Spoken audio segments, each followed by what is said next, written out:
So carrying on with our mole videos, and now we're going to get into mole conversions. So how do we get to moles when we're given a mass, or mass when we're given a number of moles? Okay, so you need to understand what a mole is. So again, hopefully you guys have done your notes, you have an idea, or you know exactly what it is. So a mole, all it is a number, right? So if you have a mole of something, it means you have 6.02 times 10 to the power of 23 of that something. So 6.02 times 10 to the power of 23. So that number, you may realize, is Avogadro's number, or sometimes called Avogadro's constant. It's also, its symbol is a capital N with the capital subscript A. Just in case you ever see that, that just represents Avogadro's number. Okay, so if you have a mole of something, it means you have 6.02 times 10 to the power of 23 of that something. Okay, so that is a really, really, really big number. If you take a look at the videos that I gave you in our resources, I think there's at least one of the videos gives you an idea of how big that number really is. But it's 602 followed by 21 zeros. So it is this really big number. Okay, and the reason that we use moles instead of atoms or molecules is just because think about how small atoms and molecules are. If we talked in chemistry in terms of number of atoms or number of molecules, we'd be using huge numbers. So it's much easier to talk in terms of moles. So if you have a mole of atoms, that means you have 6.02 times 10 to the power of 23 atoms. If you have a mole of water molecules, it means you have 6.02 times 10 to the power of 23 water molecules. So it just sort of gives some scale to chemistry, right? Is we don't want to be working with these huge numbers all the time. So that's why we talk in terms of moles. So if you have a mole of something, all that means is you have that 6.02 times 10 to the power of 23 numbers of it. Just like if you have a dozen of something, you have 12, right? Same exact idea. It's just a much bigger number. Okay. So that's what a mole is. So we're going to put that number aside for a second, and we're going to look at how do you convert between mass and moles. So in our sample problem here, it says we have 8.63 grams of sulfur. We want to know how many moles we have. So if you have done the reading and if you've made your notes, there's a couple of ways to solve mole problems. You could use equations. So there's some equations that you could memorize if you want to, if you like to do that. The other method is called dimensional analysis. So it's using something called conversion factors. So this is the way that I like to solve mole problems. So that's how I'm going to work through this problem with you. Okay, so first of all, let's just talk about to get from mass to moles or moles to mass, what you need is the relationship between them, which is the molar mass, right? Look at the units of molar mass, grams per mole. So we have a mass unit and we have the mole. So we're going to use the molar mass to convert between mass and moles. So if you ever see grams in a question or you're asked for mass in a question, the first thing you're always going to want to do is calculate that molar mass. So I'm just going to write it a little at the top here. So the molar mass of sulfur, which we're going to call it S8.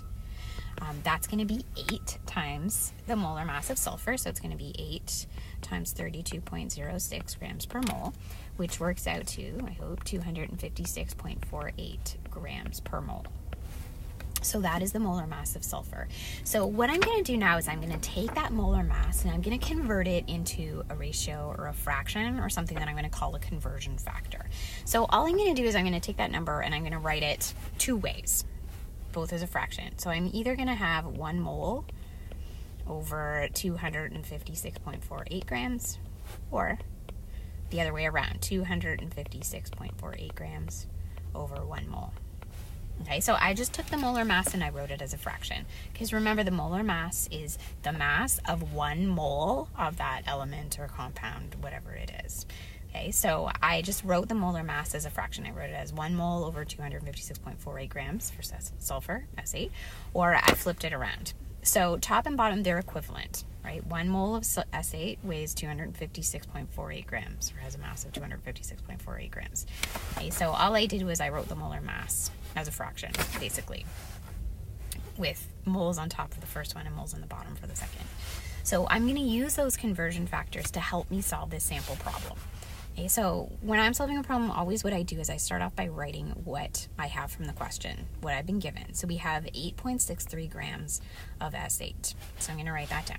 Then what I'm going to do is I'm going to use that conversion factor, that fraction, that ratio, to help me convert from the units that I have into the units that I want. So I have units of grams, I want units of moles.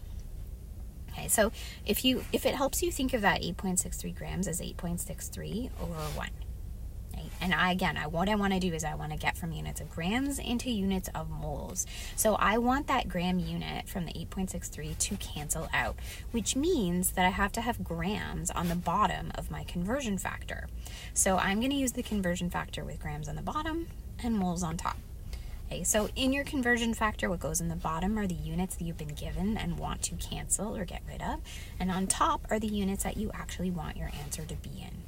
So for this question, we have 8.63 grams of S8 times 1 mole over 256.48 grams. So you'll notice, and I encourage you guys to do this, actually cancel out your gram units. And you can see, right, my gram units cancel, I'm left with units of moles, which is exactly what I want. Okay, so the next thing I'm going to do is just multiply it out. So I have 8.63 times 1 divided by 256.48, which I hope works out to 0.0336 moles. Okay, and that makes sense. I'd also encourage you not just to cancel your units, but ask yourself when you get an answer, does it make sense? So we know that 1 mole of S8 has a mass of 256.48 grams. I have 8.63 grams of sulfur. So just using logic, thinking that through, I should have much less than a mole of sulfur. And that is the answer that I got. So it does make sense.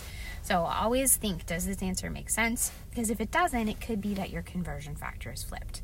So always cancel your units and always ask yourself, is the answer I have actually reasonable? And it is. So the last thing is just rounding. So if you're familiar with significant digits, great, go ahead and use them. If you're not, or even if you are and you prefer, you can always just round your answer to 2 decimal places. So that's what I'm going to do. I'm just going to round it to 2 decimal places, which gives me 0.03 moles. That's it.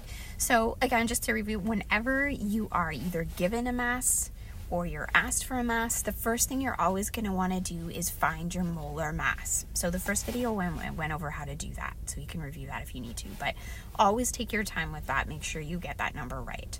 The second thing you're going to do then, write out what you've been given, multiply it by your conversion factor. So remember, on the bottom are the units that you have and want to cancel. On the top are the units that you're being asked for in the question. Okay? And always, always, always double check your calculations.